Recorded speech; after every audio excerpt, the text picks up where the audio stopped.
Hi. So, let's talk deadlines. What's really interesting about the word deadline, think about what it means, and think about the flawed premise that people even approach that from, because when they speak of dead, they mean it's the end, there is no more, and there isn't even any deadline in dead. Because you're eternal beings. In other words, the whole premise of a deadline is flawed. Okay, so I have a lot of those flawed premises that have manifested themselves.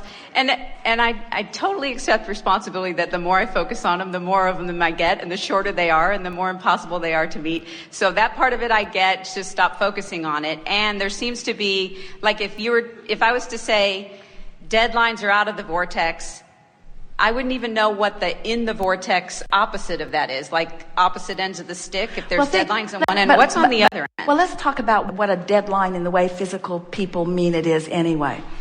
So when you believe that, and a lot of people do, and it's accurate because they're observing life and this is the conclusion that they've come to. But when you say, I need to accomplish such and such in this much time, so that means I need to offer this much action to get this much result in this much time. They're almost always out of the vortex when they're doing it, and they're not utilizing the leverage that in the vortex would allow them. Now, we're going to get more detailed about this just to really make this point very clear. We played with it earlier today when we talked about if you don't take the time to get into the vortex, then everything about life is harder. Everything takes more time. You have to go back and do things over again. You rendezvous with people that don't know what they're doing. In other words, when you've got this time crunch that you've got going on, it just gets worse and worse. It's like the more out of balance you get, the more out of balance you get. Where if you just sort of walk away from the behavior and the action, and you take the time to, no matter what, meditate, release, relax, soothe yourself back into alignment, next time you approach it, it will be easier for you. Now, there's another piece of this that we're sort of hovering around, and we want to bring it in because we haven't talked about it before in this detail, and it will be a good conversation to have. So, most people who are approaching things in a deadline perspective are trying to accomplish an outcome with behavior or action. And what we were talking about earlier, you just can't manipulate it enough. You can't grab enough people. You can't make them do what they need to do. In other words, you just can't get there from there. Action isn't the answer. And yet almost everybody that even uses the word deadline is so completely action oriented that they're just fighting against themselves. People who work with deadlines, while they do accomplish things, it is still mediocre creation because they are just going about it the hard way. And even though they may get, by earth standards, some results, they've sacrificed their joy in the process and therefore have failed at the reason that they exist. So a deadline is completely out of the vortex. Now let's consider the other side of that. Let's call it a lifeline rather than a deadline. So what's a lifeline? Well, first of all, everything you want has already been arranged, and law of attraction has already assembled it. And so if you're reaching for alignment, now things can happen easily. In other words, Jerry said in the beginning, a lot of people were coming to him and saying, you need to have more people help you, or you need to find a way of letting people know about Abraham. And Jerry always said, I want to let this happen. I'm not going to try to make anything happen. And so that was just his philosophy. He didn't care if there were 5 of you or 10 of you or 20 of you was the magic number that made them break even. But he wasn't going to put any deadline pressure on anything. I'm just going to let this happen. Then one day he said to Esther, she remembers it vividly. He said, I think I'm about ready to let this go. Meaning, I'm ready to just let it be whatever it be's. I'm not going to try to control it. I'm not going to try to hold it back. I'm not going to try to promote it. I'm just ready to let it be. And those words were barely out of his mouth. Within 24 hours, people began contacting him Wayne Dyer called and said, I'm listening to the recordings. I'd like to meet with you. And when he did, if there's anything I can do, just let me know. And a stream of people, influential people who were already on this path, began offering their endorsement. And all Jerry had said was, I think I'm ready to begin to let this happen. And then Hay House, the publisher of all of these beautiful materials, called and said, we would like Abraham to write a book and we'll publish it. And then another and another. And the ease with which that unfolded is evidence of no deadline. It was evidence of lifeline. It was evidence of trusting the system of the law of attraction, and allowing it to do what it knows how to do. Everything that we're talking about is about releasing the barriers between you and you, the lifeline of who you really are focused in this moment. That's everything, because who you are is confident, and who you are is worthy, and who you are is eager, and who you are is talented, and who you are in your physical body is particular, and who you are is choosing, and who you are is worthy. There is never a reason to try to push anything, because everything is unfolding in its perfect order. Everything is right on track. Everything is unfolding perfectly. So it's a matter of no longer trying to struggle it into place and deadline it into place and bang it into place and coerce it into place and demand it into place. It's a matter of letting it be, letting the goodness that you so deserve, that you've so set into motion, that you've so even recently contributed to magnificently, just let it be. Let it be. Someone should write a song. Let it be. Let the good times roll. Let the fun be. Let my attitude improve. Let the evidence be shown. Let the world understand. Let me know right now. In other words, let who I really am be present in this moment. Let my eagerness be. Let my passion be.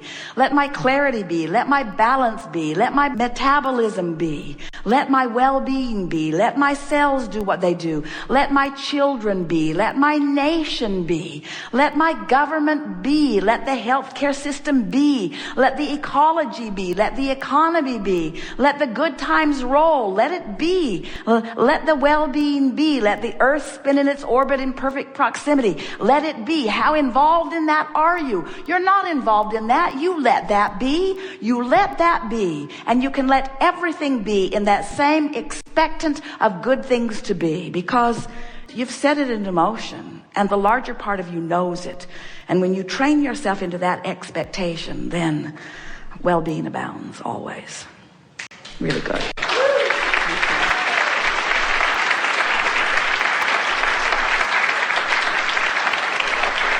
So you can tell by the way you feel how in alignment you are with this version of you. Have you heard enough from us? Have you heard it before today, or did you hear it today? Do you get it that you have two vibrational aspects, and that every emotion you feel is an indicator of how well those two vibrational aspects are blending or not blending? That's the key to everything about your life. It's the key to your mood from here on, and it's the key to you knowing what your guidance is showing you in terms of finding the fulfilling satisfaction that you came here to live. So we want you to understand that we have the glorious experience of getting to witness, as you sit in the room or as you sit in the chair, both vibrational aspects of you and the relationship they have to one another. And we stand unequivocally, completely inside your vortex of creation. We stand in solidarity with the wholeness of who you are. We will not come out of your vortex to commiserate with you just because you're out of your vortex. We will stand in your vortex knowing that you very much want to be in there too, and we will use every possible thing that we can find to coax you into the vortex. But the most important thing that we want you to understand is you have to make the decision that you want to be there. You have to understand that the vortex exists and that the larger part of you is there. And there's one last thing. You must pay the sacrificial price of joy. You have to care. You have to care that you feel good. before anything that we say or any guidance that we help to awaken within you will have any meaning for you. You are the creator of your experience, and you create with the focus that you find. So it is our desire to help you to realize that you can focus into this vortex, and you can bring a manifestational evidence of everything that you want about quickly. But you can't focus on what is and on this vortex of creation at the same time. And that's mostly what we're going to be talking about here today. How you can find the vibration of what's going on in the vortex. And the biggest thing that trips you up is that you are using your physical senses in such a magnificent way in order to define or explain, or even sometimes to explore your physical reality, that you talk in terms of what you see and what you hear and what you smell and taste and touch. It's a tactile, physical reality, this what-isness of this reality. Where this vibrational reality that we're describing, you can't see it because it hasn't manifested in that way. You can't hear it, you can't smell it or taste it or touch it, but you can know it by the feeling of it. In other words, if we can get you addicted to the feeling of well-being, then you can feel your way into the vortex. And once you feel your way in and you establish a chronic pattern of thought that allows you to linger there, then full view, full manifestation comes next. There's a little tripping point on explaining that step to you for this reason. You don't really get it, and it's all right, but you don't really get it, that this physical world that you can see and hear and smell and taste and touch is only vibrational interpretation. And most of you don't get it, that the only difference between this vibrational reality that we're describing and the reality that you are so enamored with is that the physical reality has come into fuller focus for you. If you can stay with us just for a moment and accept that it's only a vibrational adjustment between the vibrational version and the manifested version. In other words, to you, sometimes it feels like, well, this is reality. And Abraham's talking about fairy tales and Never Never Land and other worldly things and non-physical stuff. And sure, I might feel better if I focus into their fairyland, but how does reality fit with that? And we want you to understand that reality is an extension of the same thing. We're not kidding you. You can focus yourself into vibrational sync by feeling your way into the vortex. And if you will, every time you find yourself in there, milk it longer until you have made a concrete habit of sustaining the high-flying, good feeling, secure feeling, vital and alive feeling, love feeling, well-being feeling of being in the vortex. If you will make those emotions chronically your own, the manifestations will be so fast on the heels of that people who are watching you will say, what magic have you found?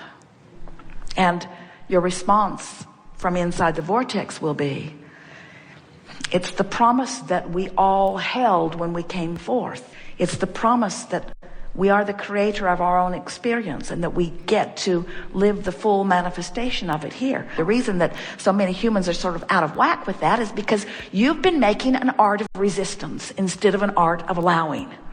That's all that it is. You've practiced your resistant thoughts more than you've practiced your allowing thoughts. It's easier to be mad and be ornery and make lists of what you don't want than it is to feel good and be happy and make lists of what you do want. You've been facing the reality and you've been leaning resistant rather than leaning allowing. And that's why we're here, to remind you of who you really are and how it all works. So, can't get it wrong. You never get it done. You will never disappoint us. We stand in the vortex where who you have really become is, and we revel in the expansion that is you, and we love nothing more than when you catch up with you, but you have no assignment to catch up with you. It's your own choice to live joyously or not. You won't make anybody mad. who's in the vortex.